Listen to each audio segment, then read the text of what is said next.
ముఖ్య నాయకురాలు నీతికి నిజాయితీకి మారుపేరైనటువంటి మన తెలంగాణ కాంగ్రెస్ పార్టీ ఇన్ఛార్జ్ అయినటువంటి మీనాక్షి నటరాజన్ గారిని మాట్లాడాల్సిందిగా కోరుతా ఉన్నా।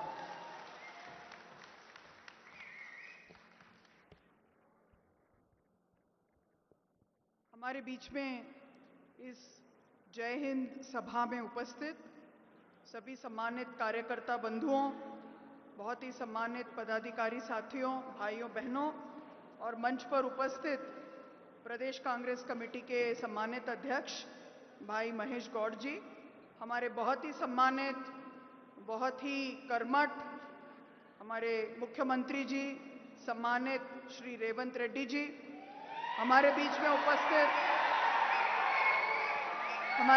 उपस्थित ऑल इंडिया से सर्विसमैन सेल के अध्यक्ष आए श्री रोहित चौधरी जी, हमारे बीच में उपस्थित कैबिनेट में मंत्री परम आदरणीय श्री उत्तम रेड्डी जी, भाई पोन्नम प्रभाकर जी, आदरणीय श्रीधर बाबू सर, हमारे बीच में उपस्थित एआईसीसी से हमारे वरिष्ठ साथी रहे हनुमंत राव जी, मधु यास्की गौड़ जी, हमारे भाई संपत जी, हमारे तमाम एमएलए और एमएलसी साथीगण, जिला कांग्रेस कमेटी के अध्यक्षगण, और मुझे बताया गया है कि इस कार्यक्रम के समायोजन में जिन साथियों ने बहुत मेहनत की है, ऐसे हमारे हरिवर्धन रेड्डी जी, हनुमंत रेड्डी जी, श्रीशैलम गौड़ जी, हमारे साथी वज्रेश यादव जी, भूपति रेड्डी जी, परमेश रेड्डी जी,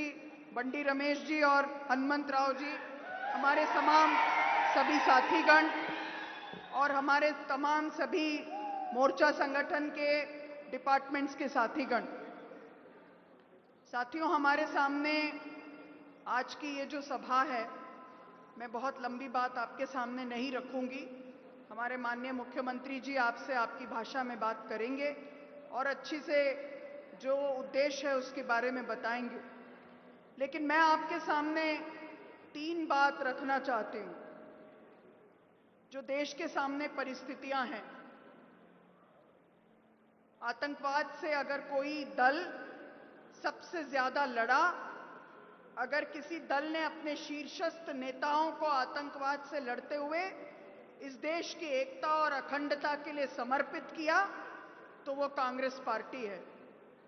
चाहे शहादत इंदिरा जी की हो, चाहे अपने सीने में 36 गोलियां झेलने की बात हो, चाहे स्वर्गीय नेता राजीव जी की बात हो, चाहे हमारे पंजाब के उस वक्त के मुख्यमंत्री सरदार बेअंत सिंह की और हितेश्वर साइकिया जी जो असम के मुख्यमंत्री थे उनकी बात हो, ये सब वो शीर्ष नेता हैं जिन्होंने इस देश को इकट्ठा रखने के लिए अपने प्राणों का बलिदान दिया।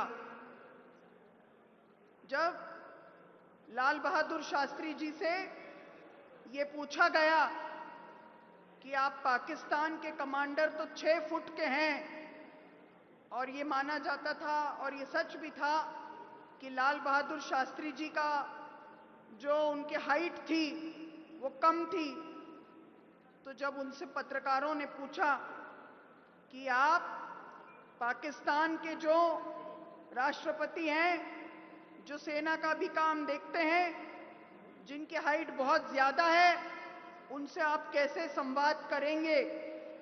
तो उन्होंने कहा कि वो मुझसे झुककर बात करेंगे और मैं सर उठाकर बात करूंगा। ये भारत की परंपरा है और इस परंपरा में सेना को हमेशा राजनीतिकरण से दूर रखा गया है। सेना का कभी राजनीतिकरण नहीं हुआ, सेना में कभी सांप्रदायिकता नहीं रही। सेना में हमेशा इस बात की कोशिश की गई कि वो राजनीति से, राजनीतिक हथकंडों से आजाद होकर इस देश के सीमाओं की रक्षा के लिए लड़ाई लड़े। और हम अपने सभी शहीद, पहलगाम के हमले के बाद हुए जो सिविलियंस शहीद हुए और जो सेना के लोग शहीद हुए, उनको नमन करते हैं, उनके आगे अपना सर झुकाते हैं। क्या सवाल यह है कि किसी से नफरत किए बगैर किसी से लड़ाई लड़ी जा सकती है क्या? तो मैं इतना ही कहना चाहती हूं, किसी से लड़ाई लड़ने का मतलब किसी से नफरत करना नहीं है। नेहरू जी से देश की आजादी के बाद वो इंग्लैंड गए, तो इंग्लैंड के उस वक्त के वो नेता जिनके आगे ये लोग बहुत लड़ते थे, वो उस वक्त सत्ता में थे, और उन्होंने उनसे पूछा कि ऐसा कैसे है कि आप हमसे नफरत नहीं करते? How is it that you don't hate us? Nehru ji ने कहा कि we have been trained by a person to neither hate you nor fear you. हम एक ऐसे व्यक्ति से प्रशिक्षित हैं, उनका इशारा गांधी जी की ओर था, जिनसे हमने सीखा कि किसी से नफरत भी मत करो और किसी से डरो भी मत। तो वो क्या परिस्थितियां थी कि पहलगाम के बाद जब पूरा देश इकट्ठा था, जब पूरे देश की सेना संकल्पित थी, कार्रवाई चल रही थी, तब सीज फायर की घोषणा हो गई। तो तब हमको उस नेता की याद आती है।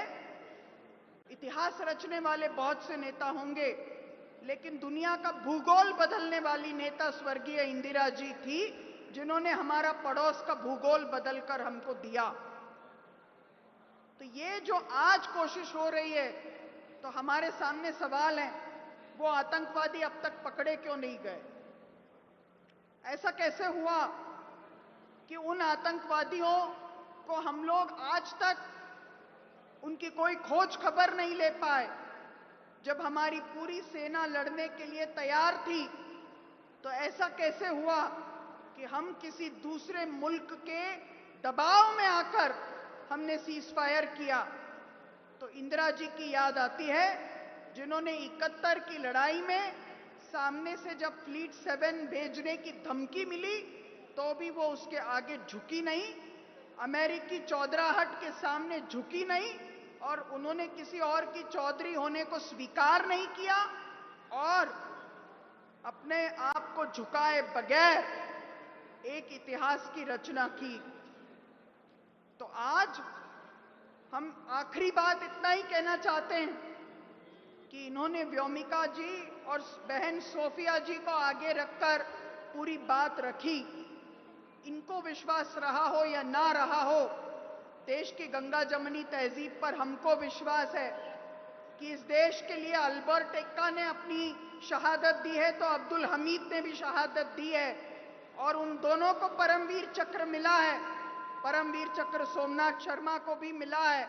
और भारत इस इतिहास को याद रखता है कि यहां अगर राम प्रसाद बिस्मिल ने शहादत दी है, तो अशफाकुल्ला खान ने भी शहादत दी है। ये वही देश है जहां पर हमको विश्वास है कि हमारा जो सद्भाव का रास्ता है, सांप्रदायिक सद्भाव का रास्ता, वो इस देश को इकट्ठा रखने का रास्ता है, और वही हमारे देश को, उसकी सरहदों को ऊंचा बनाता है।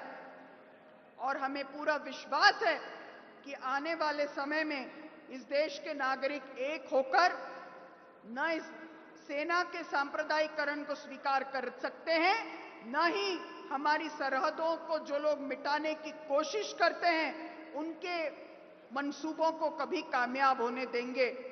हमें पूरा विश्वास है कि इस देश की सरहद को इकट्ठा रखने के लिए हमारे देश के लोग आगे बढ़ चढ़कर जो मेहनत करते हैं, जो अपना खून पसीना बहाते हैं, उस परंपरा को जिंदा रखेंगे।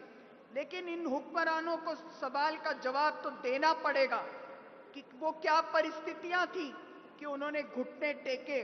वो क्या परिस्थितियां थी कि आज तक माननीय प्रधानमंत्री जी को समय नहीं मिला कि जम्मू में, पुंछ में, जहां जहां पर फायरिंग में बहुत आम लोग, छोटे छोटे बच्चे असमय चले गए, उनका आंसू पोंछने के लिए अगर कोई गया तो वो राहुल गांधी है, वो नरेंद्र मोदी जी नहीं गए। ये उनको अपने मन की बात में जरूर बताना चाहिए कि उनके पास उसके लिए समय क्यों नहीं था। साथियों, क्योंकि ये देश का सवाल था, पूरा विपक्ष एक साथ आया। पूरे विपक्ष ने चाहा कि पूरा देश इकट्ठा होकर लड़े, लेकिन उसका भी अगर कोई राजनीतिक उपयोग होता है तो हमारे सामने सवाल उठता है।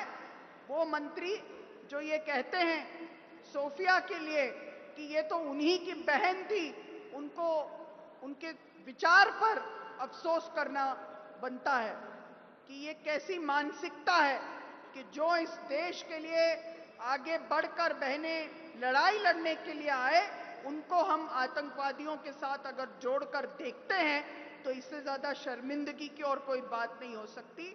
हम सब मिलकर इस देश के लिए राहुल जी के नेतृत्व में संविधान की रक्षा के साथ, संविधान में जो अधिकार हैं उसके साथ और हमारे तमाम सेना के शहीदों के प्रति नमन करते हुए, हमारे फोर्सेस के प्रति अपनी आस्था को जाहिर करते हुए इस सभा को आप सबके सामने रखा गया। इसको लेकर हम आगे भी और गांव-गांव में जाने का प्रयास करेंगे।